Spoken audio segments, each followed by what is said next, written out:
Hello, ఈరోజు మనం onus robotic centre చంపాపేటలో ఉన్నాం. మనము మామూలుగా మోకాలు నొప్పులు వచ్చినాయి అనుకోండి, గ్రేడ్ 1, 2, 3, 4 అని ఉంటుంది అనమాట. ఈ గ్రేడ్ని బట్టి డాక్టర్లు రకరకాల విధానాలతో నొప్పులు తగ్గించడానికి ప్రయత్నిస్తారు. కంప్లీట్ గా మోకాళ్ళ మార్పిడి ఆపరేషన్ కాకుండా వేరే రకమైన విధానాలు ఏమన్నా ఉన్నాయా, ఉంటే అవి ఏంటనే దాని గురించి తెలుసుకుందాం. దాని గురించి తెలుసుకోవడానికి మనతో పాటు ఈరోజు డాక్టర్ రాజశేఖర్ పప్పు, ఆర్థోపెడిక్ సర్జన్, ఆయనతో మాట్లాడి తెలుసుకుందాం. హలో సార్, నమస్కారం సార్. నమస్తే అండి. మోకాళ్ళ నొప్పులు అంటే కంప్లీట్ గా మోకాళ్ళ మార్పిడి ఆపరేషన్ చేస్తారన్నది ఒక ఆలోచన బేసిక్ గా. అలా కాకుండా ఇప్పుడు ఫర్ ఎగ్జాంపుల్ ఎవరైనా వచ్చినారు సార్ మీ దగ్గరికి, ఆపరేషన్ చేసుకోవడానికి నేను రెడీగా లేను అని చెప్తారు ఫర్ సమ్ రీజన్. అలాంటి వాళ్ళకి మోకాళ్ళ మార్పిడి ఆపరేషన్ కాకుండా వేరే రకమైన విధానాలు ఏమైనా ఉన్నాయా? గ్రేడ్ని బట్టే డిసైడ్ అవుతుంది ఓకే ట్రీట్మెంట్ అనేది. ఓకే, ఇప్పుడు గ్రేడ్ 1, గ్రేడ్ 2, గ్రేడ్ 3 అని అన్నాం కదా. మనం గ్రేడ్ 1లో ఎవరిని చూడం. ఓకే, అంటే వాళ్ళు కూడా రారు వాళ్ళు మన దగ్గరకు వచ్చేది ఏంటంటే maybe they will come for one single point of opinion. Grade 2లో వస్తారు మన దగ్గర. కొంచెం నొప్పి ఎక్కువ ఉంటుంది కాబట్టి, కొంచెం నొప్పి ఎక్కువ ఉంటుంది, కొంచెం ఫ్రీక్వెన్సీ పెరుగుతుంది అనమాట. అది అంటే ఇప్పుడు 6 monthsకి ఒకసారో 2 yearsకి ఒకసారో అట్లా వస్తూ ఉంటుంది పెయిన్ మధ్య లేదంటే కొంతమందిలో కొంచెం ఫ్రీక్వెంట్గా కూడా రావచ్చు. గ్రేడ్ 3లో అయితే కంపల్సరీ వస్తారు మన దగ్గరికి. ఎందుకంటే పెయిన్ కంపల్సరీ 3-4 monthsకి 6 monthsకి ఒకసారి గుర్తు చేస్తూ ఉంటుంది, మోకాలు నేను ఉన్నాను అంటూ, నన్ను మర్చిపోవద్దు అంటూ చెప్తూ ఉంటుంది. అదే సార్. సో గ్రేడ్ 4 అయితే మన చుట్టూనే తిరుగుతూ ఉంటారు. కొంతమంది ఏంటంటే నేను ఆపరేషన్లు చేయించుకోమంటారు. సో గ్రేడ్ 4లో ఏంటంటే మనకి పెద్ద ఆప్షన్స్ ఏం లేవు. ఆపరేషన్ తప్ప ఆపరేషన్లే ఉంటాయి. దాంట్లో ఏంటంటే మనకి ఇప్పుడు నీ రీప్లేస్మెంట్ అన్నా చేయాలి, నాకు నీ రీప్లేస్మెంట్ వద్దు, వేరే ఆప్షన్స్ ఏమైనా అంటే అది కూడా సర్జికల్ ఆప్షనే ఉంటుంది మనకి. మెడికల్ ఆప్షన్ ఉండదు మనకి. మెడికల్ ఆప్షన్స్ ఉండేది ఏంటంటే మనకి గ్రేడ్ 2లోనే. గ్రేడ్ 2లో చేయొచ్చు కొంచెం ఏమైనా, గ్రేడ్ 3లో కూడా చేయలేం. కానీ మనకేంటంటే ఇది గ్రేడ్ 2, గ్రేడ్ 3, గ్రేడ్ 4 అనేది మనం డిసైడ్ చేయాల్సింది ఎలా అంటే మనకి ఎక్స్రేని బట్టి కాదు. మనకి ఇప్పుడు కార్టిగ్రామ్ అని చేస్తాం మేము. కార్టిలేజ్ని అసెస్ చేస్తాం, థిక్నెస్ ఎంత ఉంది అని. ఎంఆర్ఐ కార్టిగ్రామ్ అని చేస్తాను అనమాట. నేనైతే రెగ్యులర్గా ఎంఆర్ఐ కార్టిగ్రామ్ చేస్తాను. ఇప్పుడు ఎవరికైనా ఏమైనా నాకు టీకేఆర్ వద్దు, వేరే ఆప్షన్స్ ఏమైనా ఉన్నాయా అన్న వాళ్ళకి ఎంఆర్ఐ కార్టిగ్రామ్ చేస్తాను. ఎంఆర్ఐ కార్టిగ్రామ్లో మనకి కార్టిలేజ్ డెప్త్ ఎంత డ్యామేజ్ ఉందో మనకు తెలిసిపోతుంది. గ్రేడ్ 4 ఉందనుకోండి, so I will tell them that not much options. ఒకవేళ యంగ్ పేషెంట్స్ అయితే we have many options. Grade 4లో కూడా చేయొచ్చు మనం. యంగ్ పేషెంట్స్లో ఏంటంటే ఇప్పుడు మనకి ఇప్పుడు రెనోవేషన్ అని చేస్తాం కదా, ఇల్లు పాడైపోయిన ఇల్లుని సిమెంట్ వేసి ప్యాచింగ్ చేసి లీక్ ప్రూఫ్ చేసి దానికి మళ్ళీ రంగులు కొత్తగా తయారు చేస్తాము. సేమ్ అలాగే ఇది కూడా అలాగే అనమాట. సో గ్రేడ్ 4 డ్యామేజ్ ఉంటే వీళ్ళలో ఏంటంటే ఎక్స్టెన్సివ్ డ్యామేజ్ ఉంటుంది. మేబీ ఎక్కడైనా ఒక ప్యాచీ డ్యామేజ్ ఉంటుంది వాళ్ళకి. యంగ్ పేషెంట్స్లో వాళ్ళకి ఏంటంటే మనం మొజాయిక్ ప్లాస్టీ అని చేస్తాం. మొజాయిక్ ప్లాస్టీ అంటే వేరే నాన్ వెయిట్ బేరింగ్ ఏరియాస్లో కార్టిలేజ్ ఉంటుంది వాళ్ళకి. ఇప్పుడు ఇది మోకాలు ఉంది కదా, సో ఇప్పుడు ఇది వెయిట్ బేరింగ్ ఏరియా అవుతుంది, సో ఇది నాన్ వెయిట్ బేరింగ్ ఏరియా అవుతుంది అనమాట. మనం ఈ ఏరియా నుంచి కార్టిలేజ్ తీసి ఆ డ్యామేజ్ అయిపోయిన ప్లేస్లో పెడతాం. సపోజ్ ఇక్కడ ఇది డ్యామేజ్ అయింది కదా కార్టిలేజ్, సో ఇక్కడి నుంచి ఇక్కడికి ట్రాన్స్ఫర్ చేస్తాం. సో మొజాయిక్ ప్లాస్టీ అని చేస్తాం. ఇది కాకుండా ఇంకా ఆర్థ్రెక్స్ అనే కంపెనీ వాళ్ళు కార్టిలేజ్ మిన్స్డ్ కార్టిలేజ్ టెక్నిక్ అని తీశారు. అంటే ఇప్పుడు ఆర్థ్రోస్కోపీ చేసినప్పుడు ఏం చేస్తామంటే ఈ ఎడ్జెస్లో కార్టిలేజ్ ఉంటుంది కదా, ఆర్థ్రోస్కోపీ షేవర్ తోటి చిన్న చిన్న పీసెస్ తీసేసి దాన్ని మొత్తం ఒక చపాతీ లాగా తయారు చేసి దాన్ని ఇదంతా పేర్ చేస్తూ ఉన్నాడు. పేర్ చేసి దానిపైన థ్రాంబిన్ గ్లూ వేస్తాం. థ్రాంబిన్ గ్లూ వేస్తే అవన్నీ అతుక్కుపోతాయి. అలాగా అతుకుపోయిన తర్వాత దాంట్లో బ్లడ్ వెజల్స్ అదంతా గ్రో అయ్యి కార్టిలేజ్ మళ్ళీ గ్రో అవుతుంది అక్కడ యంగ్ పేషెంట్స్లో. అలా కూడా చేయొచ్చు. తర్వాత అది కాకుండా ఇంకోటి కార్టిలేజ్ గ్లూ కూడా వచ్చింది ఒకటి.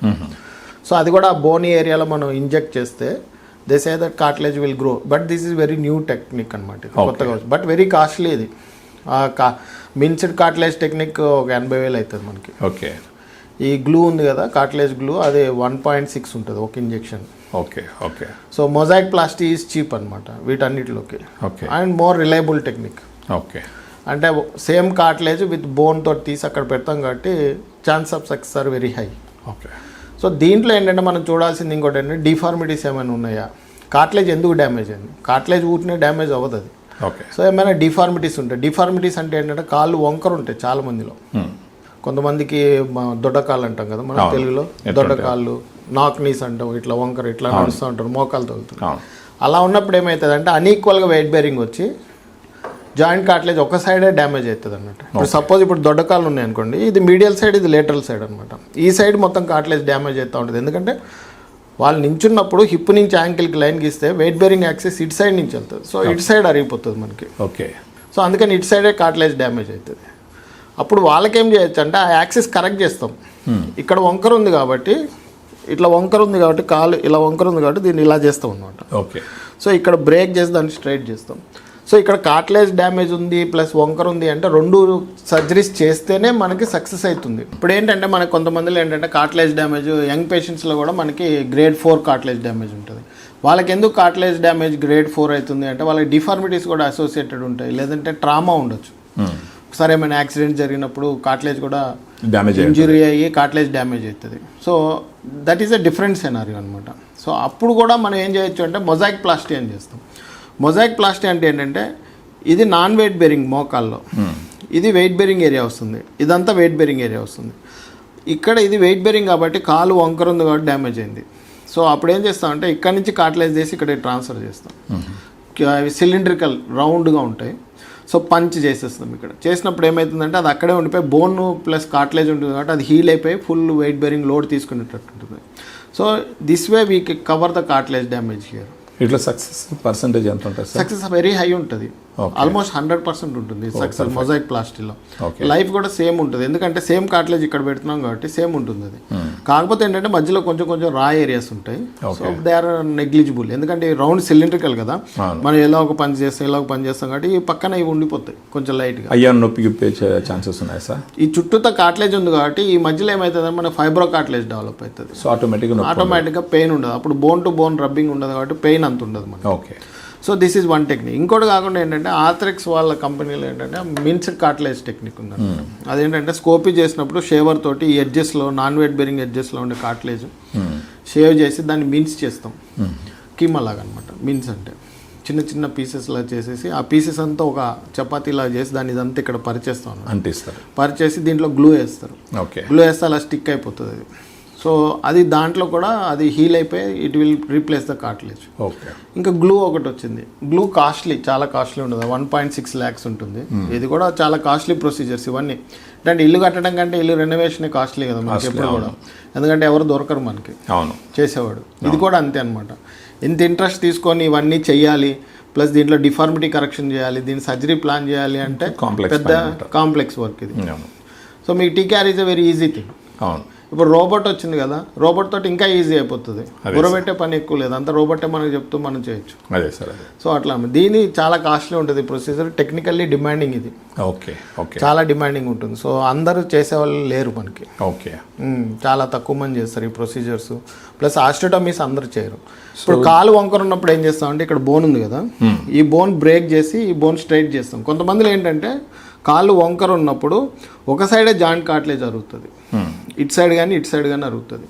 సో ఇటు సైడ్ అరుగుతుందంటే వెయిట్ బేరింగ్ అంతా ఇటు వస్తుందని అర్థం, ఇటు సైడ్ అరుగుతుందంటే వెయిట్ బేరింగ్ అంతా ఇటు సైడ్ వస్తుందని. అంటే weight bearing axis is not going through the centre of the నీ. అవును. దాన్ని మనం సెంట్రలైజ్ చేయాలి. ఓకే. అప్పుడు ఆటోమేటిక్గా బ్యాలెన్స్ అయ్యి పెయిన్ తగ్గుతుంది అనమాట. సో బాగా కార్టిలేజ్ డ్యామేజ్ ఉన్నప్పుడు మనకి ఏంటంటే పిండి కొద్ది రొట్టె కదా, సేమ్ అలాగే if you they have money we can put cartilage here. Even without that also if you do they will get pain relief. 100% pain relief వస్తుంది.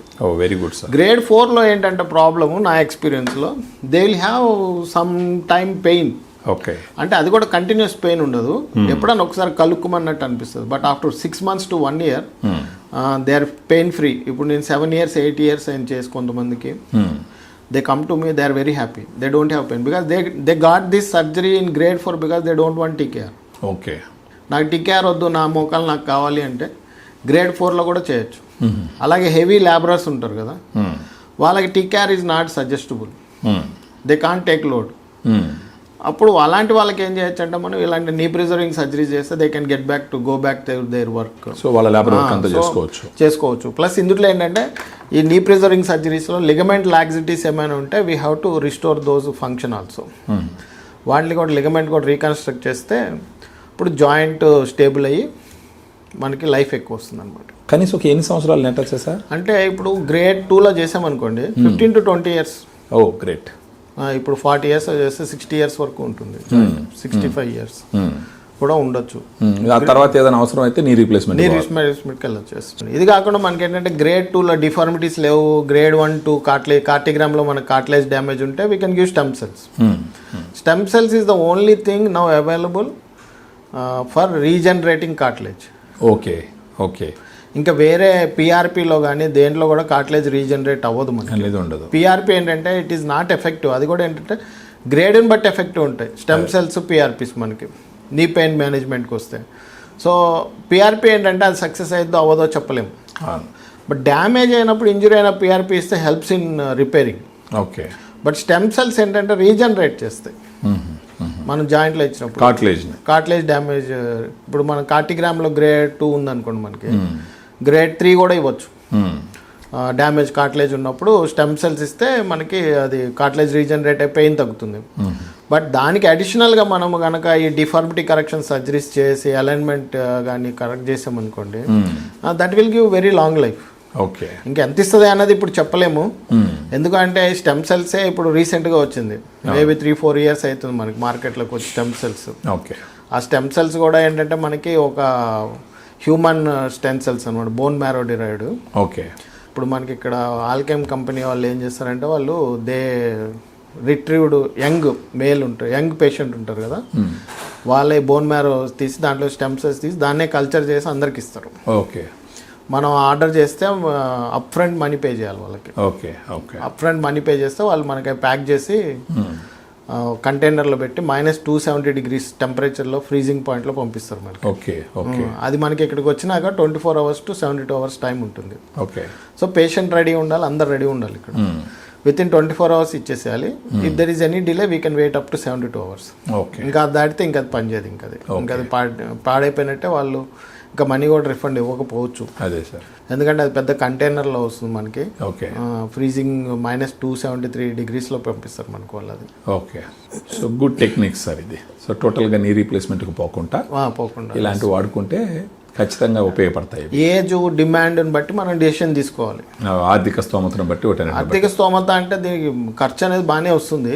ఇందాక అన్నా కదా పిండి కొద్ది రొట్టె అని. మనం ప్రొసీజర్స్ యాడ్ చేస్తూ పోతే it will be more costlier than TKR also, but more deserving than TKR. Oh fantastic sir. ఎందుకంటే టీకేఆర్లో ఏమైనా కాంప్లికేషన్స్ వచ్చినాయి అనుకోండి, problem they will be very. దీంట్లో కాంప్లికేషన్స్ ఛాన్సెస్ తక్కువ సార్? ఛాన్సెస్ ఉంటాయి, but solvable complications. Okay, solvable. Okay, అక్కడ సాల్వ్ చేయలేము మనం. అక్కడ సాల్వ్ చేసినా కూడా they will be very costly ఉంటాయి. It's TKR is one way traffic. Okay sir, అంటే మళ్ళీ మనం రివర్స్ చేయాలంటే కష్టం. దీంట్లో ఏమైనా ఉంటే ఇప్పుడు డిఫార్మిటీ సరిగ్గా కరెక్ట్ కాకపోతే మళ్ళీ దాన్ని కరెక్ట్ చేసుకోవచ్చు. ఆప్షన్ ఉంటుంది. Okay sir. సో మీరు చూసినారు కదా, ఇప్పుడు తక్కువ వయసు ఉంది, ఒకవేళ గ్రేడ్ పెరుగుతూ ఉంది, గ్రేడ్ 2 ఆర్ గ్రేడ్ 3కి వచ్చేసినారు for example, or even grade 4 కూడా వచ్చేసినారు. అలాంటప్పుడు టోటల్ నీ రీప్లేస్మెంట్కే పోవాల్సిన అవసరం లేకుండా వేరే నీ ప్రిజర్వింగ్ టెక్నిక్స్ ఉన్నాయని చెప్పేసి డాక్టర్ రాజశేఖర్ సార్ చెప్తూ ఉన్నారు. సో ఫర్దర్గా దీని గురించి మీకు డీటెయిల్స్ కావాల్సి ఉంటే ఈ వీడియోలో ఉన్నటువంటి ఫోన్ నెంబర్కి ఫోన్ చేసి డీటెయిల్స్ కలెక్ట్ చేసుకోండి. అండ్ హాస్పిటల్ కూడా వచ్చి ఒకసారి డాక్టర్ గారితో కూర్చొని ఫర్దర్గా అన్ని విషయాలు తెలుసుకున్న తర్వాత మీరు ఒక రైట్ డెసిషన్ తీసుకొని మీరు ఫర్దర్గా ప్రొసీడ్ అవ్వచ్చు. So thank you very much.